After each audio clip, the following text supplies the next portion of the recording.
बहुत समय पहले की बात है। एक बहुत ही सुंदर और विशाल जंगल हुआ करता था। जंगल में बहुत सारे पशु पक्षी एक साथ मिलकर रहा करते। जंगल चारों तरफ से हरा भरा और स्वच्छ था। जंगल में बहुत सारे फल लगे हुए थे, तो पक्षियों को भोजन के लिए इधर उधर भी नहीं जाना पड़ता। इसी वजह से कोई भी पक्षी उस जंगल को छोड़कर नहीं जाना चाहते। एक दिन एक कालू कौवा इस जंगल से होकर गुजर रहा था। कालू कौवे ने जब इतना सुंदर और शांत जंगल को देखा तो मन ही मन सोचने लगा, अरे देखो तो कितना सुंदर जंगल है, कितने सारे फल लगे हुए हैं और यहाँ के पक्षी बेचारे कितने भोले भाले हैं। अगर मैं इस जंगल में अपना घर बना लूं, तो मैं तो यहाँ राज करूँगा। यहाँ के भोले भाले पक्षियों को परेशान करने में बड़ा मजा आएगा। सारे पक्षियों से अपना काम करवाऊंगा। कालू कौवा मन ही मन यह सारी बातें सोच ही रहा था। तभी उसे परी चिड़िया दिखाई दी। कालू कौवा परी चिड़िया के पास गया और परी चिड़िया से चिकनी चुपड़ी बातें करने लगा। परी बहन, अरे परी बहन, जरा सुनो तो। क्या हुआ कालू भाई, क्यों इतने परेशान हो? क्या बताऊं परी बहन, बहुत दिनों से दूसरे जंगल में रहता था, परंतु कुछ दिन पहले ही उस जंगल में अचानक से आग लग गई और उसी में मेरा घर जलकर राख हो गया। अब मेरे पास कोई घर नहीं है। अगर तुम कहो तो इसी पेड़ पर मैं अपना नया घर बना लूं। बेचारी भोली भाली परी चिड़िया दुष्ट कालू कौवे की बातों में आ जाती है। हाँ हाँ कालू भाई, क्यों नहीं, तुम इसे भी अपना ही जंगल समझो। तुम जिस पेड़ पर भी चाहो अपना नया घर बना लो। कालू कौवा उसी पेड़ पर अपना नया घोंसला बना लेता है। धीरे धीरे काफी समय बीत जाता है।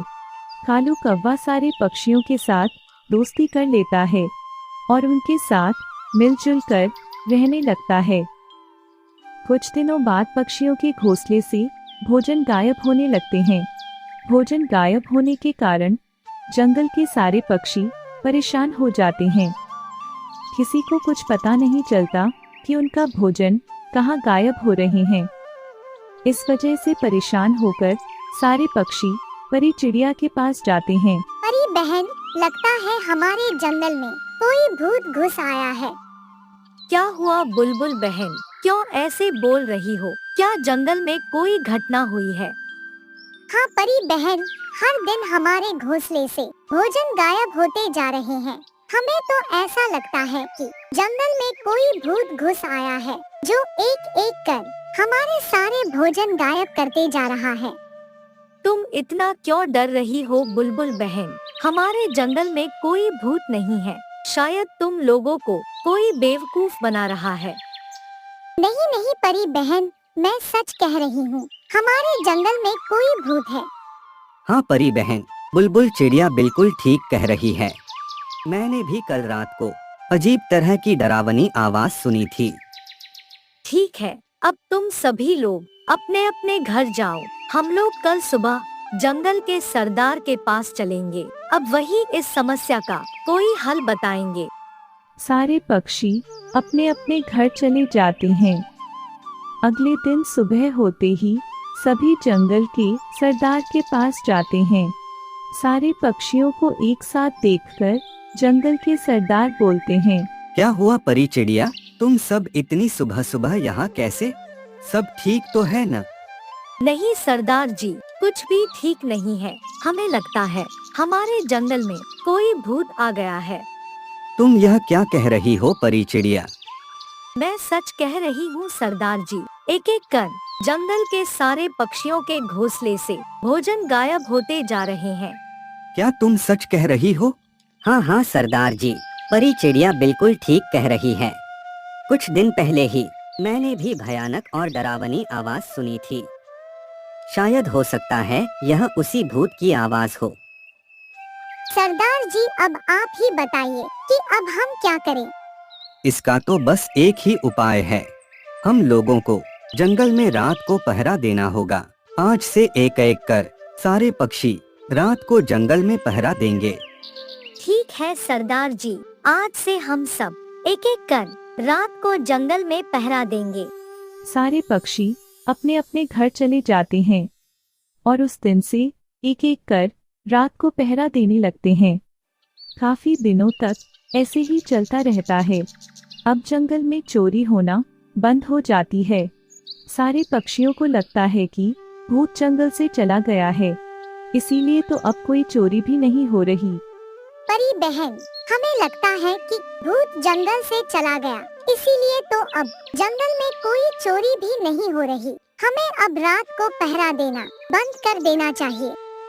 हाँ हाँ परी बहन, बुलबुल चिड़िया ठीक कह रही है। अब तो भूत रहा ही नहीं, तो फिर रात को पहरा क्यों देना। ठीक है, अगर तुम सब कह रहे हो तो अब रात को पहरा देना बंद कर देते हैं। उस दिन से पक्षी अब रात को पहरा देना बंद कर देते हैं। कुछ दिन बीतने के बाद जंगल में फिर से चोरी होने लगती है। यह देखकर सारे पक्षी डर जाते हैं। सबको लगता है कि भूत फिर से वापस आ गया है। अगले दिन सुबह होते ही सारे पक्षी जंगल के सरदार के पास जाते हैं। हमारी रक्षा कीजिए सरदार जी, हमारी रक्षा कीजिए। क्या हुआ परी चिड़िया? हाँ सरदार जी, हमें लगा कि भूत अब जंगल से जा चुका है, इसलिए हमने रात को पहरा देना बंद कर दिया। लेकिन अब जंगल में फिर से चोरी होने लगी है। लगता है भूत फिर से वापस आ गया है। ठीक है, मैं जो बोल रहा हूँ उसे ध्यान से सुनो। परी चिड़िया, क्या हुआ? कालू कौवा आज दिखाई नहीं दे रहा, जंगल छोड़कर चला गया क्या?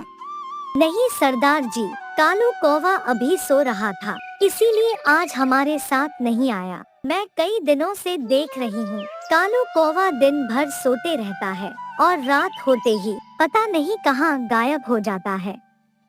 ठीक है, अब तुम सब ध्यान से सुनो। आज रात को हम सब छुपकर पहरा देंगे। कोई किसी को नहीं बताएगा कि हम सब आज रात को छुपकर पहरा देने वाले हैं। ठीक है सरदार जी, हम किसी को नहीं बताएंगे। ठीक है, अब तुम सब अपने अपने घर जाओ। सारे पक्षी अपने अपने घर चले जाते हैं और रात होते ही सभी छुप छुप कर पहरा देने लगते हैं। लगता है सारे पक्षी सो गए, आज तो जी भर के भोजन करूँगा। कालू कौवे को इस बात का थोड़ा सा भी अंदाजा नहीं होता कि आज सारे पक्षी छुपकर पहरा दे रहे हैं।